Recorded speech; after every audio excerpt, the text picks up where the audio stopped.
આવી સરકાર રહીને એને તો આપણે ચપટી વગાડીએ એટલે ઉખાડીને ફેંકી દઈએ. આપણે આવા તાકાત છે. પણ આપણે છે ને હવે હનુમાનજી જેવું થઈ ગયું છે કે દરિયો પાર કરવાની તાકાત છે, પણ જો કોઈક જામવંત આવીને યાદ કરાવે તો મેળ પડે આપણો. બરોબર, આપણી તાકાત છે. આ લોકશાહીમાં બધા જે તાગડધીના કરે છે, 8,000 કરોડના પ્લેન લઈને વિદેશમાં ફરે છે, એ આપણા પ્રતાપે છે. કાલ મત ન દઈ તો એને કોણ પૂછવાનું? આપણને એવું શું નડે છે કે આ લોકો આપણી ઉપર અત્યાચાર કરે તો આપણે એને ઉખાડી ફેંકતા નથી? હમણાં 1.5 મહિના પહેલા ચૂંટણી ગઈ ત્યારે આપણે બધાએ શું કર્યું? આપણે હાથે કરેલા હૈયે વાગ્યા છે. મોરબીના જેતપુરની અંદર એક ખેડૂત આગેવાને કહી દીધું છે કે ખેડૂતોએ જે 1.5 મહિના પહેલા ચૂંટણી ગઈ છે એની અંદર જે મતો આપ્યા હતા, જે પાર્ટીને લાવ્યા છે, એને જ કારણે હવે ખેડૂતોને પોતાના જ હાથના કર્યા હૈયે વાગ્યા છે. અત્યારે હાલ આ ખેડૂત દ્વારા કેમ આવું કહેવામાં આવી રહ્યું છે?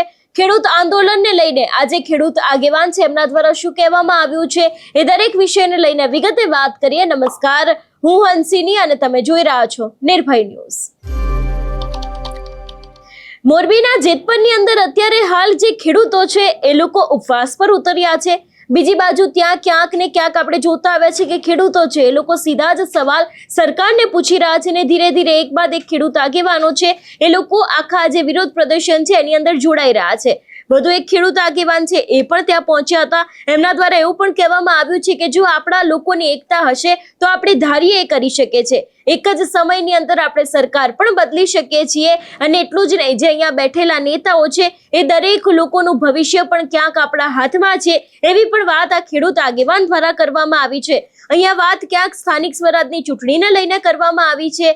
ખેડૂતો છે એ લોકોની એકતા ખૂબ જ જરૂરી છે. જે અત્યારે હાલ આપણે જોયું હતું કે આગળના સમયમાં જે આખી ટ્રેક્ટર યાત્રા થઈ હતી એમાં 2 ભાગ થઈ ગયા હતા, પણ હવે આ આંદોલનમાં ખેડૂત એકતા રાખવી પણ ખૂબ જરૂરી છે, એવી વાત પણ તેમના દ્વારા કરવામાં આવી છે. વધુમાં આ વિષયને લઈને તેમણે શું કહ્યું તે સાંભળીએ.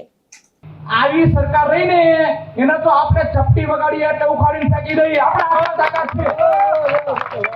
પણ આપણે છે ને હવે હનુમાનજી જેવું થઈ ગયું છે કે દરિયો પાર કરવાની તાકાત છે, પણ જો કોઈક જામવંત આવીને યાદ કરાવે તો મેળ પડે આપણો. બરોબર, આપણી તાકાત છે. આ લોકશાહીમાં બધા જે તાગડધીના કરે છે, 8,000 કરોડના પ્લેન લઈને વિદેશમાં ફરે છે, એ આપણા પ્રતાપે છે. કાલ મત ન દઈ તો એને કોણ પૂછવાનું? મત કેને દીધા? આપણે ધારી એને વડાપ્રધાન, મુખ્યમંત્રી, ધારાસભ્ય, સંસદ સભ્ય બનાવી શકી કે ન બનાવી શકી? અને આપણે ધારી એને ઘર ભેગો કરી શકી કે ન કરી શકી? તો આપણે કોના બાપની હાડાબારી રાખવાની? આપણે કેમ ધારતા નથી? આપણને એવું શું નડે છે કે આ લોકો આપણી ઉપર અત્યાચાર કરે તો આપણે એને ઉખાડી ફેંકતા નથી? હમણાં 1.5 મહિના પહેલા ચૂંટણી ગઈ ત્યારે આપણે બધાએ શું કર્યું? આપણે હાથે કરેલા હૈયે વાગ્યા છે. આ ઠપકો છે મારે. આપણે હાથે કરેલા હૈયે વાગ્યા છે. આ કોઈ પાકિસ્તાન વાળા આપણી પર આવીને જુલમ નથી કરતા. આપણે જ તમે વિચાર કરો, તેથી જે દિવસે હું એમ નથી કહેતો આ પાર્ટી હારી, આ પાર્ટી ખરાબ, મને કોઈ નિસ્બત નથી, ગમે એ પાર્ટીની સરકાર આવે ને જાય, બરોબર છે. પણ એક વખત ખેડૂતને 6 વર્ષ પ્રોફેસર તરીકે નોકરી કરી, મારે કામ કરવું હતું ખેડૂતો માટે, એટલે નોકરી બોકરી બધું મૂકી પછી વકીલાત માટે થઈને સનદ લીધી મેં, LLB કરીને. કારણ કે નોકરી હોય તો તમને ખબર છે કે નોકરીમાં આ લોકો કેવા હેરાન કરે, અને નોકરી વાળાનું કામ નથી કે આની સામે સિંગડા ભરાવી શકે. એટલે પછી મેં છે ને કાયદાનું હથિયાર લીધું લોકશાહી ટેબલ લડવા માટે, અને 15 વર્ષથી ખેડૂતો માટે આમનામ બિન રાજકીય રીતે કામ કરું છું. અને ગુજરાત કિસાન સંગઠન છે જે અમારા જકે પટેલે સ્થાપના કરેલી છે, પછી એમની સાથે અમારા બહેનો વિચારો મળ્યા, એ નિસ્વાર્થ ભાવે ખેડૂતો માટે કામ કરે, એટલે ગુજરાત કિસાન સંગઠનમાં ગુજરાત પ્રદેશ પ્રમુખની જવાબદારી પછી મને એમને સોંપી છે ઘણા સમયથી. અને અમારા ઉપપ્રમુખ છે લક્ષ્મણભાઈ આહિર, એ તો અહીંયા તમારા મોરબીના જ છે, કોયલી ગામના. એટલે અમારી આ બધી જે ટીમ છે, બીજા અમારા હરિપટેલ, સુરેશભાઈ પટેલ ને એ બધા જે છે, બરોબર છે, મહેસાણાથી મહેશભાઈ પટેલ છે. તો આ બધા અમે બિન રાજકીય રીતે 15 વર્ષથી અમે લડીએ છીએ. જે કે ભાઈ તો 20 વર્ષ ઉપરથી લડે છે. અમારે કોઈ રાજકીય પાર્ટી હારે કાંઈ કન્સર્ન નથી. અમારું સંગઠન છે એની લડવાની અમારી નીતિ એવી છે કે લડવું તો પરિણામલક્ષી લડવું. ખાલી રાજનીતિ કરવી, દેખાડો કરવો એનો કોઈ અર્થ નથી. આજે કોઈ પણ લડત લડીએ તો એમાંથી કંઈક આપણને મળવું જોઈએ, કંઈક હાસિલ થવું જોઈએ. કંઈક પ્રાપ્ત થવું જોઈએ તો એને આપણે લડ્યા કહેવાય. બાકી તો દેકારો કરવું, દાખલા તરીકે રાજનીતિક પક્ષો છે તો એનું તો કામ છે દેકારો કરવો અને રાજનીતિ કરવી, અને એમાં હું એને ખોટા ગણતોય નથી. આજે રાજનીતિ વાળા રાજનીતિ નહીં કરે તો શું કરશે?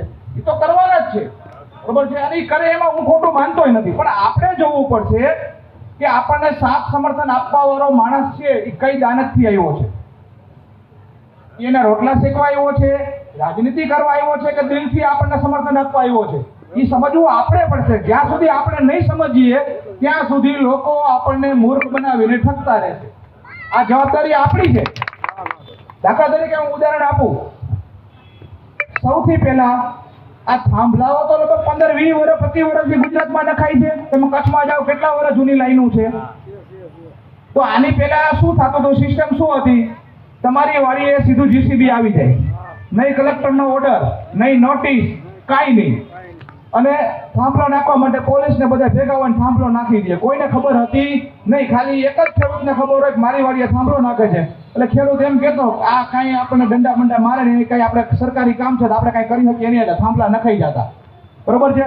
મારી પાસે એવા ખેડૂતોએ કોન્ટેક્ટ કર્યો છે કે 2003ની અંદર એની વાડીએ થાંભલા નખાણા,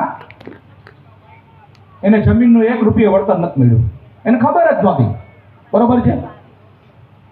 કચ્છની અંદર એક ચાલુ પોલીસ અધિકારી છે, એની જમીન પડી છે, એ 2 વર્ષ પછી વાડીએ ગયા ખબર પડી કે થાંભલો ઊભો થઈ ગયો છે.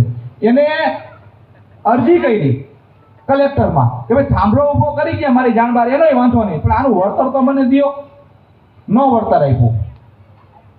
પછી એને મુખ્યમંત્રી સુધી રજૂઆત કરી, હજી આજ સુધી એને વળતર નથી મળ્યું. અધિકારી જો જાણકાર છે, હજી આજ સુધી વળતર નથી મળ્યું. આવું બધું કેમ થાય છે આપણે યાર? એના 2 કારણ છે. એક તો આપણામાં જાગૃતતા નથી અને એક સંગઠન નથી. બરોબર. મારે તમને બધાને ધન્યવાદ દેવો છે કે આજે તમે જે આ એકતાના અલગની ધૂણી દખાવીને જે અહીં બેઠા છો ને તમે, બરોબર છે, આખું ગુજરાત અત્યારે જોઈ રહ્યું છે. જો આવી એકતા હોય ને તો ગમે એવા ચમરબંધીને ઝૂકવું પડે.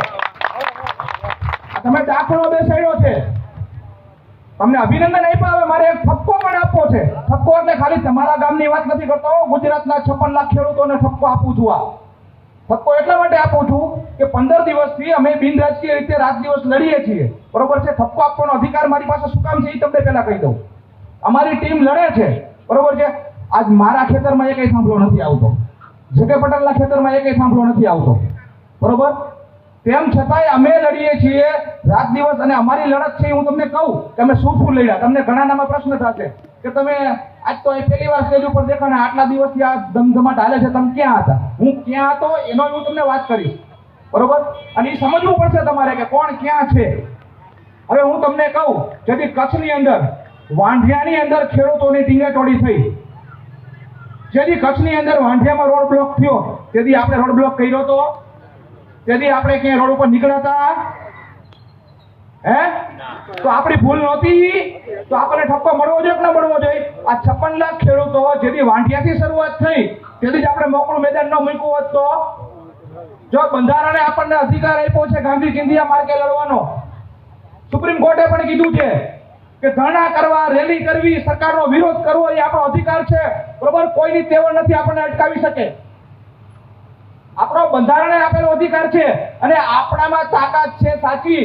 આવી સરકાર રહીને એને તો આપણે ચપટી વગાડીએ એટલે ઉખાડીને ફેંકી દઈએ. આપણા તાકાત છે. પણ આપણે છે ને હવે હનુમાનજી જેવું થઈ ગયું છે કે દરિયો પાર કરવાની તાકાત છે, પણ જો કોઈક જામવંત આવીને યાદ કરાવે તો મેળ પડે આપણો. બરોબર. આપણી તાકાત છે.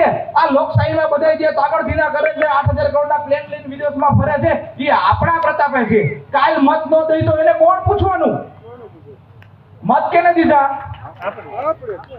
આપણે ધારી એને વડાપ્રધાન, મુખ્યમંત્રી, ધારાસભ્ય, સંસદ સભ્ય બનાવી શકી કે ન બનાવી શકી? અને આપણે ધારી એને ઘર ભેગો કરી શકી કે ન કરી શકી? તો આપણે કોના બાપની હાણાબારી રાખવાની? આપણે કેમ ધારતા નથી? આપણને એવું શું નડે છે કે આ લોકો આપણી ઉપર અત્યાચાર કરે તોય આપણે એને ઉખાડી ફેંકતા નથી? હમણાં 1.5 મહિના પહેલા ચૂંટણી ગઈ ત્યારે આપણે બધાએ શું કર્યું? આપણે હાથે કરેલા હૈયે વાગ્યા છે. આ ઠપકો છે મારે. આપણે હાથે કરેલા હૈયે વાગ્યા છે આ કોઈ પાકિસ્તાન વાળા આપણી પર આવીને જુલમ નથી કરતા. આપણે જ તમે વિચાર કરો તેથી જે દિવસે હું એમ નથી કહેતો આ પાર્ટી હારી આ પાર્ટી ખરાબ, મને કોઈ નિસ્બત નથી, ગમે એ પાર્ટીની સરકાર આવે ને જાય, બરોબર છે, પણ એક વખત ખેડૂતને આ સમગ્ર મામલાને લઈને તમારો શું અભિપ્રાય છે અમને કમેન્ટ કરીને ચોક્કસથી જણાવજો. તેની સાથે અમારી ચેનલ નિર્ભય ન્યૂઝને લાઇક, શેર અને સબસ્ક્રાઇબ કરવાનું ભૂલશો નહીં. નમસ્કાર.